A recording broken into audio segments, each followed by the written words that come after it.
Capítulo 10. El escenario futuro. Las coordenadas de nuestro método de análisis. Siguiendo el pensamiento de Alberto Métol-Ferré, afirmamos que para entender el presente y proyectar hipótesis sobre el futuro, es necesario realizar un profundo análisis histórico, un viaje hacia las fuentes de las que surgen los fenómenos que hoy vemos, para volver al presente llevando un mejor bagaje de hipótesis explicativas con las que de nuevo partir para indagar el futuro. Presente, pasado, presente, futuro son pues las coordenadas de nuestro método de análisis de las relaciones internacionales. En los capítulos anteriores hemos ya realizado un viaje al pasado.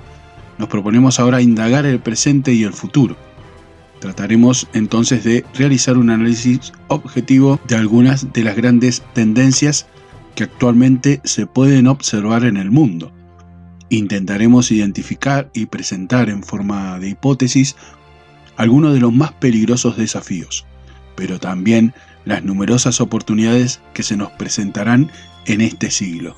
Al formular nuestras hipótesis sobre el escenario futuro y proponer las acciones políticas que permitan a los países de la periferia suramericana subirse al último tren de la historia, es decir, montarse en la tercera ola de la globalización para construir una economía de alta tecnología que les posibilite no quedar rezagados de la marcha de la historia de la humanidad, como quedaron los estados que no supieron industrializarse durante el siglo XIX.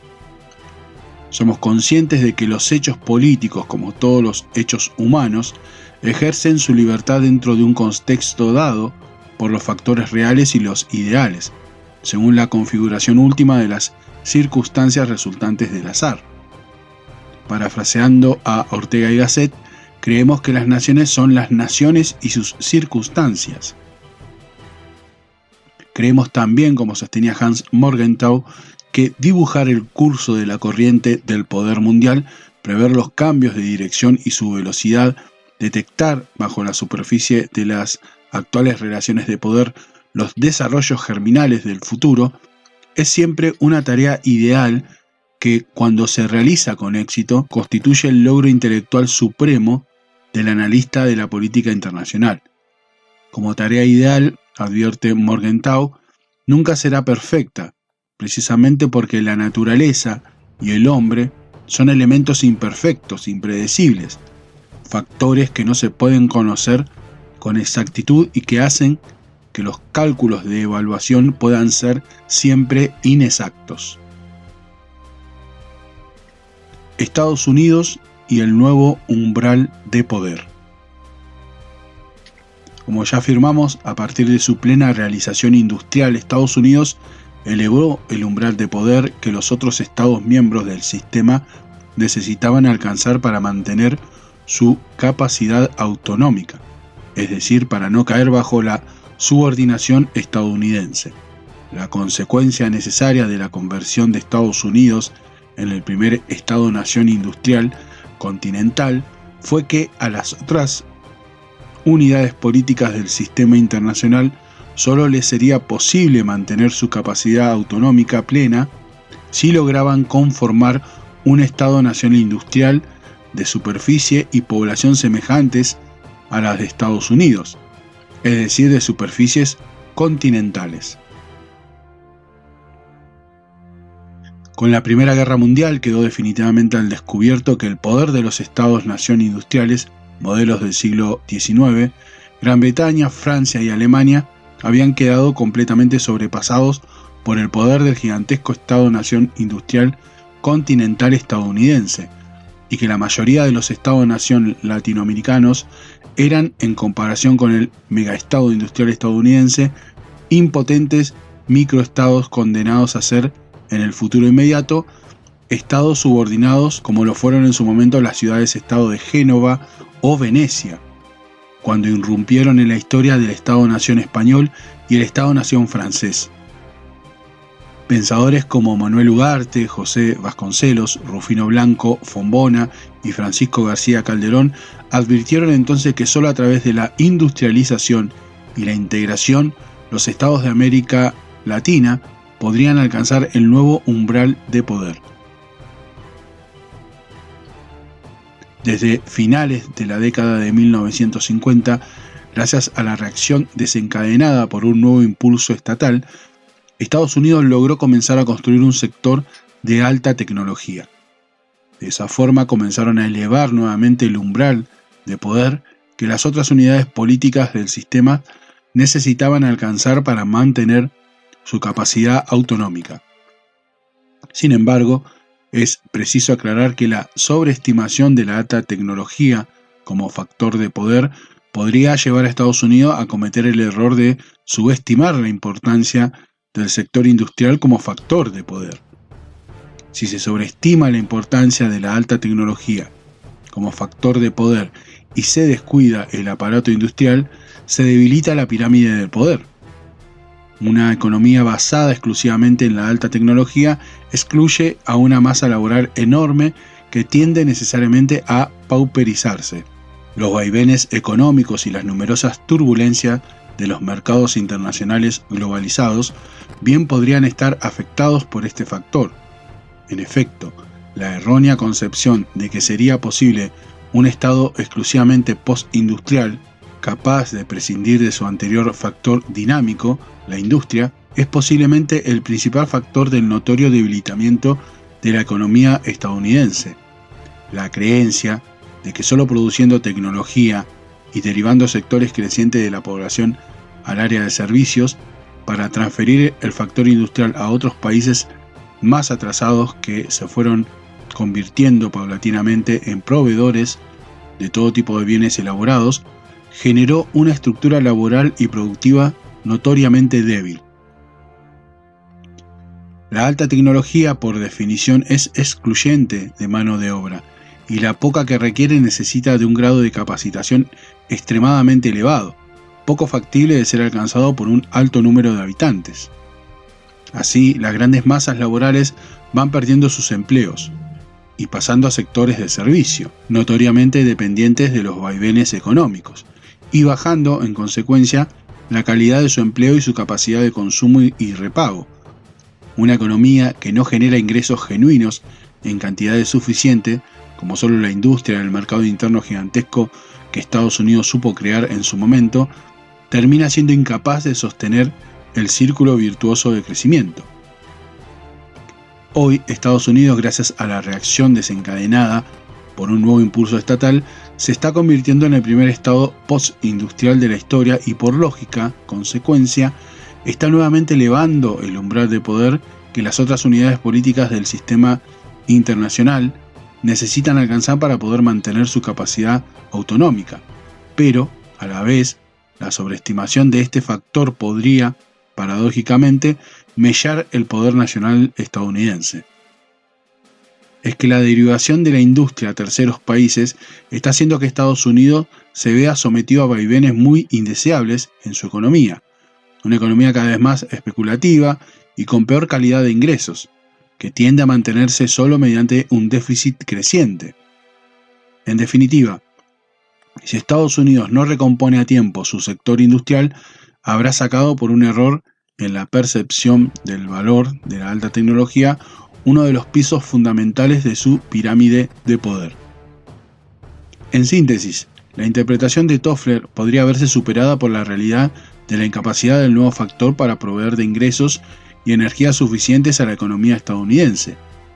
La crisis de las .com en los primeros años del siglo y la de las hipotecas de mala calidad en 2007-2008 estarían dando pautas de la faltante de un piso industrial que asegure el superior.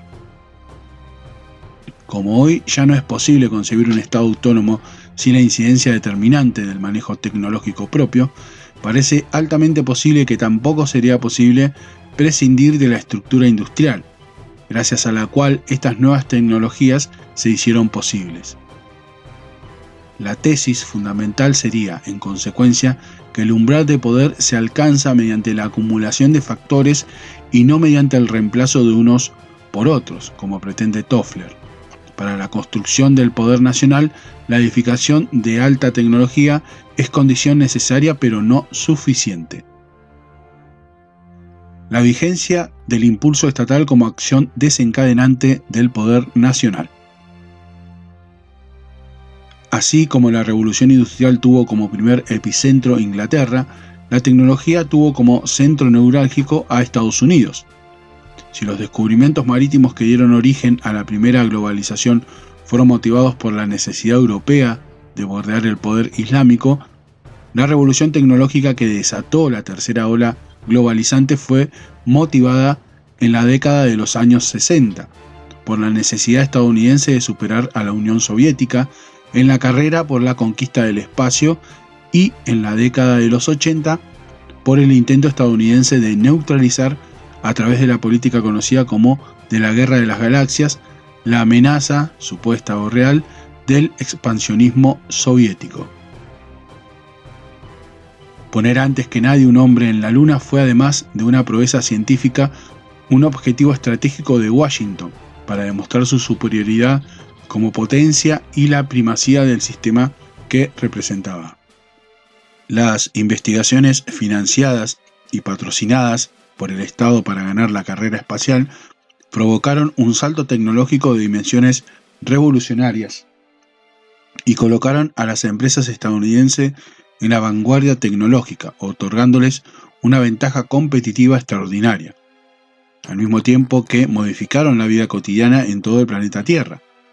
El láser, la fibra óptica, las tomografías computadas, el horno de microondas, el papel film y hasta las comidas congeladas tuvieron allí su origen. Las técnicas para deshidratar y congelar alimentos fueron desarrolladas por la NASA a fin de que los astronautas llevaran su comida en celdas pequeñas y pudieran prepararlas fácilmente. También fueron frutos de la investigación espacial auspiciada y financiada por el Estado. Los equipos de diálisis para el riñón que purifican la sangre, las técnicas que combinan la resonancia magnética y de tomografías computadas para hacer diagnósticos fehacientes, las cámaras de televisión en miniatura que los cirujanos se colocan en sus cabezas para que sus alumnos observen una operación, las camas especiales para pacientes con quemaduras y hasta las frazadas térmicas que se usan en los hospitales. La investigación de la fibra óptica que permite hoy que las centrales de celulares transmitan datos o que se emita información bancaria y financiera en tiempo real desde y hacia cualquier lugar del mundo, fue también auspiciada por el Estado estadounidense. La revolución tecnológica que desató la tercera globalización fue hija directa de la Guerra Fría y del impulso estatal que recibieron todos los sectores estratégicos de la economía estadounidense, a fin de que este Estado-nación pudiese superar el desafío soviético.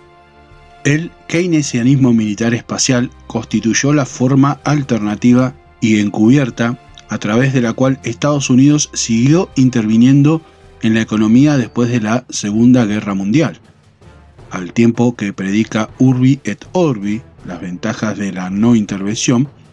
El keynesianismo militar espacial consistía simplemente en ocultar los subsidios bajo el rubro gastos para la defensa, subsidios encubiertos a través de los cuales determinadas empresas, como la Boeing, adquirían una ventaja tecnológica imposible de alcanzar por sus competidoras en el resto del mundo. Boeing es un ejemplo paradigmático de cómo, mediante el impulso estatal en forma de subsidios encubiertos, Estados Unidos fomenta determinados sectores estratégicos de la industria. Inicio de cita. Antes de la Segunda Guerra Mundial, Boeing prácticamente no hacía ganancias. Se enriqueció durante la guerra, con un gran incremento en inversiones, más del 90% del cual provenía del gobierno federal. Las ganancias también florecieron cuando Boeing incrementó su valor neto en más de 5 veces, realizando su deber patriótico. Su fenomenal historia financiera, en los años que siguieron, se basaba también en la largueza del contribuyente fiscal, señaló Frank Kofsky en un estudio de las primeras fases de posguerra del sistema Pentágono System. permitiendo a los dueños de las compañías aéreas cosechar ganancias fantásticas con inversiones mínimas de su parte. Fin de la cita. Sin embargo, como destaca Noam Chomsky, el de Boeing no fue un caso aislado. Inicio de cita. Desde la Segunda Guerra Mundial, el sistema del Pentágono, incluyendo a la NASA y al Departamento de Energía, ha sido usado como un mecanismo óptimo para canalizar subsidios públicos hacia los sectores avanzados de la industria. Por medio de los gastos militares, el gobierno de Reagan aumentó la proporción estatal en el Producto Bruto Interno a más de 35% hasta 1983, un incremento mayor al 30% comparado con la década anterior. La Guerra de las Galaxias, propuesta por Reagan, fue así un subsidio público encubierto para la tecnología avanzada. El Pentágono, bajo el gobierno de Reagan, apoyó también el desarrollo de computadoras avanzadas, convirtiéndose, en palabras de la revista Science, en una fuerza clave del mercado y catapultando la computación paralela masiva del laboratorio hacia el estado de una industria naciente, para ayudar de esta manera a la creación de muchas jóvenes compañías de supercomputación. Fin de la cita. Las consecuencias de la revolución tecnológica sobre el escenario internacional. La revolución tecnológica nos proporciona el trasfondo sobre el que se libran hoy y se librarán mañana las luchas claves por el poder, y nos marca la transformación misma del concepto de poder y por lo tanto de los elementos que componen el poder nacional de los estados. Hoy, más que nunca, es preciso tener en cuenta para el análisis de las relaciones internacionales que el conocimiento es poder, poder militar, poder económico, poder político y poder cultural. Conviene recordar que por la propia naturaleza del sistema internacional, que se rige en cierta forma por una situación que se asemeja al estado de naturaleza, los estados existen como sujetos activos de ese sistema internacional en tanto y en cuanto poseen poder. Solo aquellos estados que poseen poder son capaces de dirigir su propio destino. Los estados sin poder suficiente para resistir la imposición de la voluntad de otro estado son objeto de la historia, porque son incapaces de dirigir sus propios destinos. Los estados con mayor poder tienden a constituirse en subordinantes, y por lógica consecuencia, aquellos otros estados que están desprovistos de los atributos del poder suficiente para mantener su autonomía, tienden a convertirse en subordinados, más allá de que logren conservar los aspectos formales de su soberanía. Es absolutamente indiscutible que la revolución tecnológica ha profundizado de manera irreversible la interdependencia económica entre los estados. Sin embargo, es imprescindible no confundir el concepto de interdependencia económica con el concepto de subordinación, dado que la interdependencia económica no altera la división fundamental del sistema internacional en estados subordinantes y estados subordinados. Resulta ya un lugar común decir que el nuevo nombre del poder es el conocimiento, el saber. Ya en las postrimerías del Renacimiento, una época de transición muy parecida a la nuestra, Francis Bacon sostenía que el conocimiento es poder. El conocimiento ha sido siempre un ingrediente del poder y sería un error subestimar el papel que jugó el conocimiento en el pasado. Hay una lectura errónea de la historia, una visión unidimensional en que la fuerza juega un papel determinante, pero esta lectura olvida que detrás de la fuerza ha habido siempre conocimiento.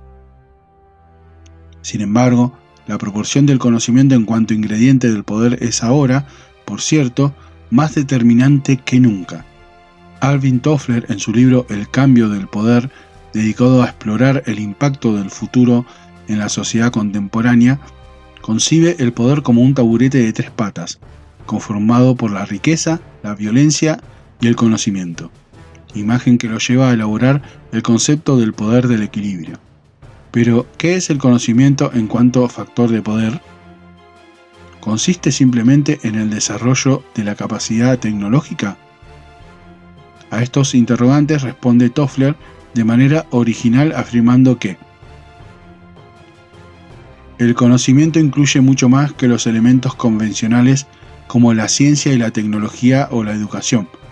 Comprende los conceptos estratégicos de una nación, su capacidad de información en el extranjero, su idioma, su conocimiento general de otras culturas, su incidencia cultural e ideológica en el mundo, la diversidad de sus sistemas de comunicaciones y la gama de nuevas ideas, información e imágenes que fluye por ellos. Todos estos nutren o minan el poder de una nación y determinan qué calidad de poder puede utilizar en un conflicto o crisis dados. Fin de la cita. Un análisis objetivo de la realidad internacional y del impacto de la revolución tecnológica sobre el escenario internacional indica que el conocimiento es hoy, y lo será mucho más en las próximas décadas, el nuevo nombre del poder. En consecuencia, los estados que no quieran permanecer o caer en relación de subordinación deberán ser capaces de desarrollar y producir altos volúmenes de conocimiento, para que éste se transforme en poder económico, cultural y militar. Sin embargo, para algunos pensadores como Eric Hobsbawm y Peter Drucker, es preciso tener en cuenta que, dadas las nuevas condiciones impuestas fundamentalmente por la economía del saber, existe una relación indisoluble entre poder político, capacidad autonómica, tecnología y espacio geográfico. Es decir, que en el campo de la política internacional, para que la capacidad tecnológica de un Estado se transforme en poder efectivo, es necesario que posea además un gran espacio geográfico. Eric Hobsbawm, analizando los cambios que la revolución tecnológica provoca en el escenario internacional, afirma, inicio de cita, el enorme poder de una tecnología constantemente revolucionada se afirma en el terreno económico y sobre todo en el militar. El poder político a escala global exige hoy el dominio de esa tecnología combinado con un estado geográficamente muy grande. La extensión no era algo que contara anteriormente. Gran Bretaña, que reinó sobre el imperio más extenso de su tiempo, era apenas un estado en tamaño mediano, aún para los criterios de los siglos XVIII y XIX. En el siglo XVII, Holanda, estado de tamaño comparable al de Suiza, podía convertirse en un actor global. Hoy en día es inconcebible que un estado, por más rico y tecnológicamente avanzado que sea, se convierta en una potencia mundial si no es relativamente gigantesco. Para que el conocimiento pueda producir poder, además de riqueza, necesita de un enorme espacio geográfico y de una importante masa crítica de población. Este axioma explica que Japón sea un gigante económico y un enano político, clasificado por Sidney Brzezinski como un protectorado de Estados Unidos. En el mismo sentido que Hobsbawm, pero desde el interesante ángulo del análisis económico, Peter Drucker afirma que, inicio de cita, en la economía del saber ni el proteccionismo tradicional ni el comercio libre tradicional pueden funcionar por sí mismos. Lo que se necesita es una unidad económica que sea lo bastante grande como para establecer un libre comercio y una fuerte competencia interior significativos. Esta unidad tiene que ser lo bastante grande como para que las nuevas industrias de alta tecnología se desarrollen gozando de un alto grado de protección. La razón para esto reside en la naturaleza de la alta tecnología, esto es, de la industria del saber. Esta industria no sigue las ecuaciones de oferta y demanda de la economía clásica, neoclásica o keynesiana. En ellas los costes de producción suben de forma proporcional al volumen de producción. En las industrias de alta tecnología los costes de producción bajan, y muy rápido, según sube el volumen de producción. Es lo que ahora se llama la curva de aprendizaje. La importancia de esto es que una industria de alta tecnología puede afianzarse de tal manera que destruya a cualquier competidor. Cuando esto ha sucedido, casi no hay ninguna posibilidad de que la industria derrotada pueda volver. Ha dejado de existir. No obstante, y al mismo tiempo, la nueva industria de alta tecnología ha de contar con la suficiente competencia y los suficientes retos. De lo contrario, dejará de crecer y desarrollarse. Se volverá monopolística y perezosa, y pronto quedará obsoleta. La economía del saber exige, por lo tanto, unidades económicas que sean mayores incluso que un Estado nacional de buen tamaño, Si no es así, no habrá competencia. Pero también exige la capacidad de proteger la industria y comerciar con otros bloques comerciales sobre la base de la reciprocidad más que de la protección o el libre comercio. Esta es una situación sin precedentes. Hace que el regionalismo sea, al mismo tiempo, inevitable e irreversible. Fin de la cita. La crisis de pasaje y el retorno del imperialismo. Según Helio Jaguaribe, la acelerada industrialización de los países asiáticos, principalmente China e India, y la incorporación paulatina de sus inmensas poblaciones como consumidores, hacen que surja una cuestión de extrema gravedad. La falta de disponibilidad, en proporción correspondiente o hasta en términos absolutos, de diversos minerales escasos indispensables para el proceso industrial, tales como petróleo, aceite natural, uranio, molibdeno, tungsteno, cobalto, cobre, plomo, zinc, estarán poco disponibles a partir de 2075.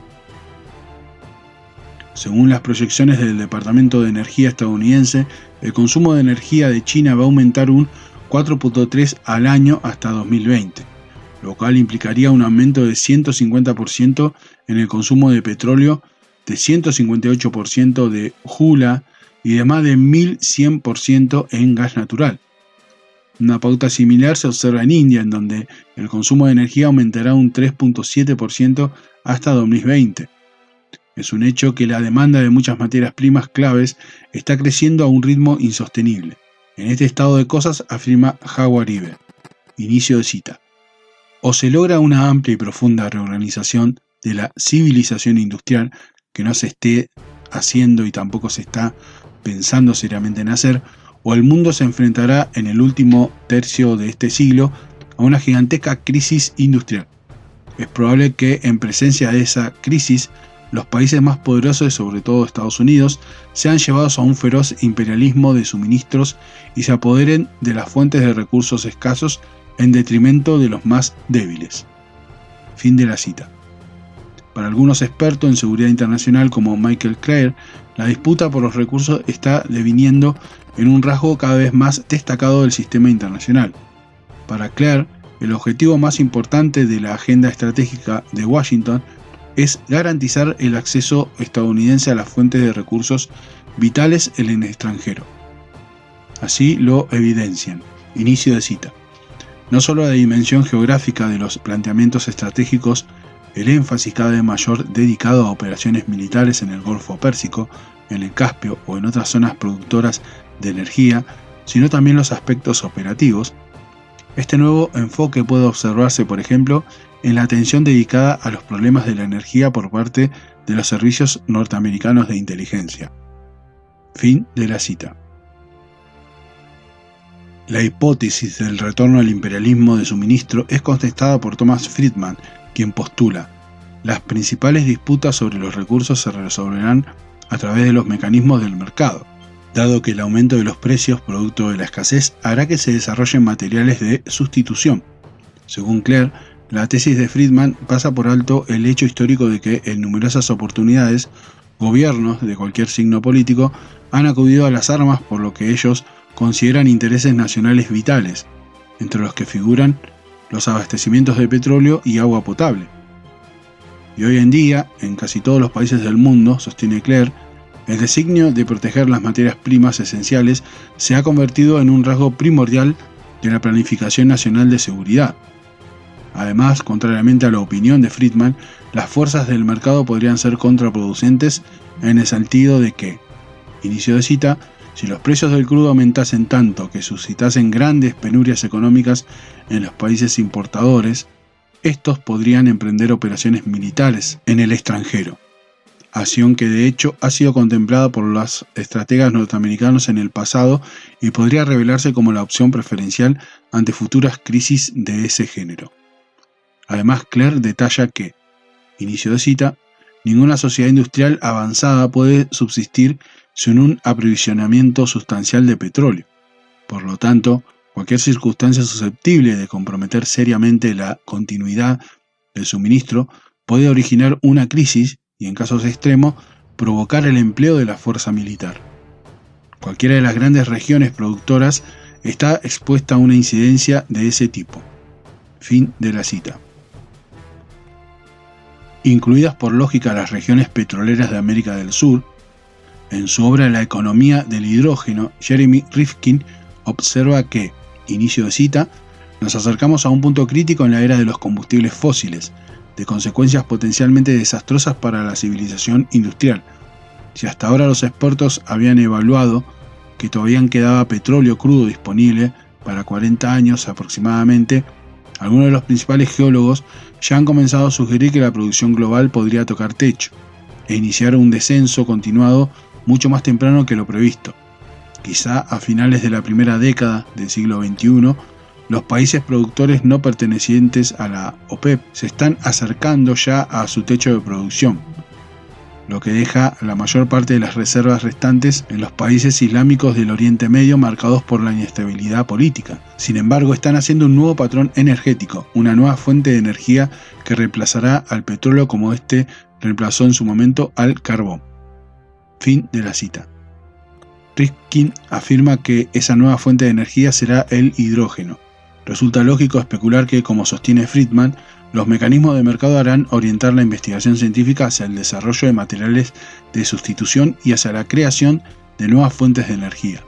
Sin embargo, también resulta lógico pensar que entre el nacimiento de un nuevo patrón de energía y la muerte del viejo patrón energético se produzca una crisis de pasaje, de duración indeterminada. Idéntico razonamiento puede aplicarse para la aparición de los materiales de sustitución. Será entonces altamente probable que durante esta crisis de pasaje los estados subordinantes sean llevados a un imperialismo de suministro, para apoderarse por la fuerza de las fuentes de los recursos escasos. Una muestra cabal y palpable de esta casi inevitable y probablemente creciente lucha por los recursos crecientemente escasos la constituye la reciente disputa que por el dominio del Ártico se ha suscitado a partir de mediados de 2007, cuando Rusia plantó su bandera en la región más boreal del mundo, haciendo de ello un acto simbólico de soberanía. En efecto, el gobierno de Rusia sostiene que una gran parte del fondo submarino del Polo Norte, conocida como Cordillera Lomonosov, resulta ser una extensión geológica de su país. Esta postulación le permitiría reclamar ese espacio ante la ONU. También Dinamarca, Noruega y Canadá llevan adelante sus respectivas investigaciones para demostrar que la cordillera Lomonosov, que se extiende bajo el agua desde Rusia por el Polo Norte y hasta las islas canadienses de Ellesmere y Groenlandia, es una continuación de sus respectivas plataformas y que por lo tanto les pertenece. La disputa no es casual. La Agencia Gubernamental Estadounidense de Hidrocarburos sostiene que el 25% de los recursos mundiales de crudo está al norte del Círculo Polar Ártico. Además, en el Ártico existen ricos yacimientos de gas, oro y diamantes. Otra zona que un día no muy lejano se convertirá en campo de batalla de esta guerra de suministro es la Antártica, en la que existen probadas y abundantes reservas de petróleo y gas, así como una enorme riqueza minera e ictícola. Esta y no otra es lógica que explica que Gran Bretaña pretenda extender su dominio alrededor de las Islas Malvinas sobre un área de hasta 350 millas, 563.3 kilómetros. Pero esta disputa por los suministros estratégicos muy probablemente pase de las regiones más gélidas e inhóspitas del planeta a la mucho más benévola y accesible, América del Sur. Nuestro subcontinente cuenta con un nivel más que respetable de petróleo, gas, cobre, uranio, tungsteno, zinc y titanio, la mayor reserva de agua dulce del planeta y una rica biodiversidad. Por ello, cuando se agudice durante la crisis de pasaje la falta de energía, agua y materias primas, los países más poderosos dirigirán sus miradas hacia nuestra región. Podemos tener la esperanza, si no se desata un imperialismo de suministro, de ser los más ricos del mundo. Pero si nuestra esperanza está en nuestras reservas, la historia prueba que cuando los grandes y fuertes han necesitado de ellas, las han ido a tomar por las buenas o por las malas. De ese escenario internacional hipotético nace nuestra principal preocupación. Por ello se impone como un objetivo vital la creación a mediano plazo de las Fuerzas Armadas Suramericanas, que lleguen a poseer una capacidad disuasivo estratégica tal que haga que el costo de una aventura militar contra la región sea mayor que los beneficios que se extraigan de ella. En algunos países de la región ya existe, de modo expreso, una clara preocupación y una abierta disposición a ocuparse del tema. Así, en Brasil, en noviembre de 2007, el general del ejército José Benedito de Barros Moreira, con una notoria franqueza y un análisis del futuro escenario mundial difícil de criticar, sostuvo públicamente frente a las cámaras de televisión: Brasil es un objetivo de la codicia mundial porque tiene agua, alimentos y energía. Es por esa razón que precisamos colocar un candado fuerte en la tranquera. El general Moreira es un altísimo oficial en actividad y secretario de estrategia del Ministerio de Defensa, circunstancias que le otorgan enorme relevancia a sus declaraciones. Para aclarar más la disposición existente, agregó: el panorama actual revela un mundo violento y peligroso, y ninguna nación puede sentirse segura si no desarrolla la tecnología que la capacite para defenderse en caso necesario. Durante 2006, tanto Venezuela como Brasil postularon la creación de una fuerza militar suramericana. Resta ahora pasar del nivel retórico al nivel operativo.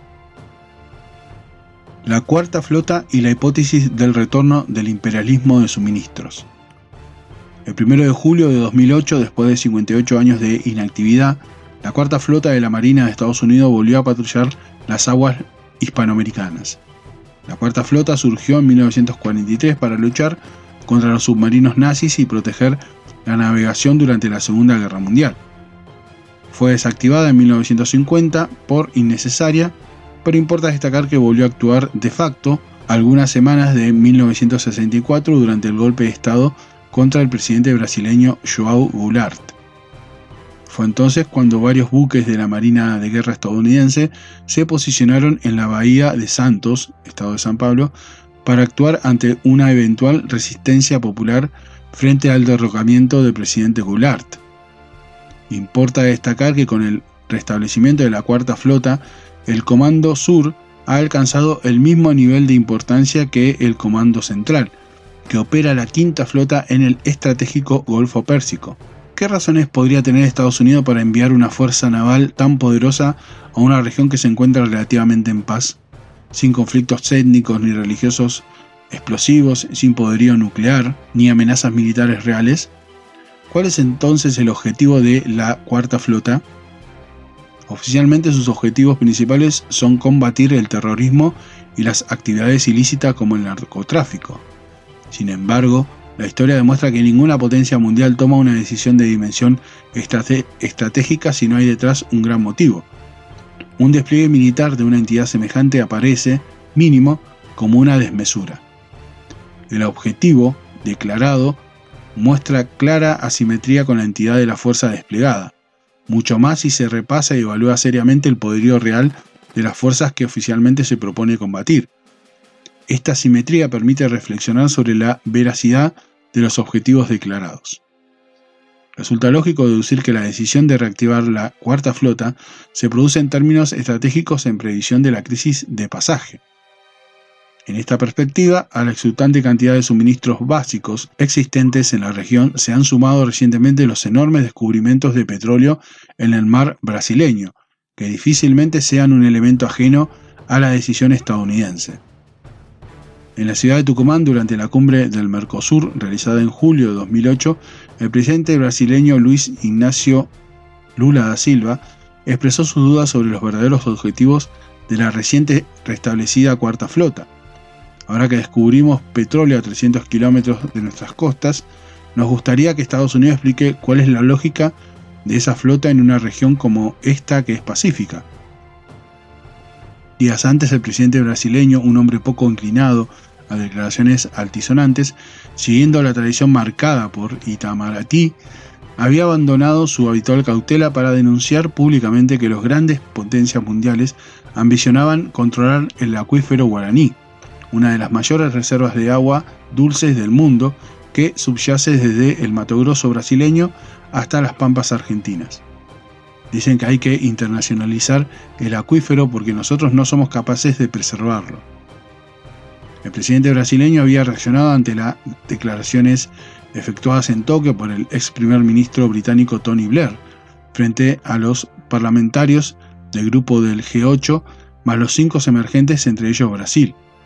En esa ocasión, Blair sostuvo que el presidente brasileño necesitaba ayuda internacional para contener la devastación del Amazonas. El objetivo de las campañas ecologistas emprendidas por grandes personalidades del mundo de la política, la cultura y el espectáculo se encuentra dirigido en muchas ocasiones a crear la idea en la opinión pública de los países centrales de que es preciso transformar territorios como la Amazonía y sus recursos estratégicos en bienes supranacionales y patrimonio de la humanidad. Una categoría jurídica que el Banco Mundial propone precisamente para el acuífero guaraní, desde que en el año 2000 los países interesados le encargaron el proyecto de estudio y protección del acuífero. Junto con esta campaña se propone la ley Canje de Deuda por Naturaleza, que en América del Sur ya está vigente en Perú y Colombia y que constituye el primer paso jurídico para que un Estado pierda su soberanía sobre amplias porciones de su territorio que pasan a ser manejadas por instituciones particulares como la ONG Worldwide Fund for Nature, The Nature Conservancy Conservation International, entre otras.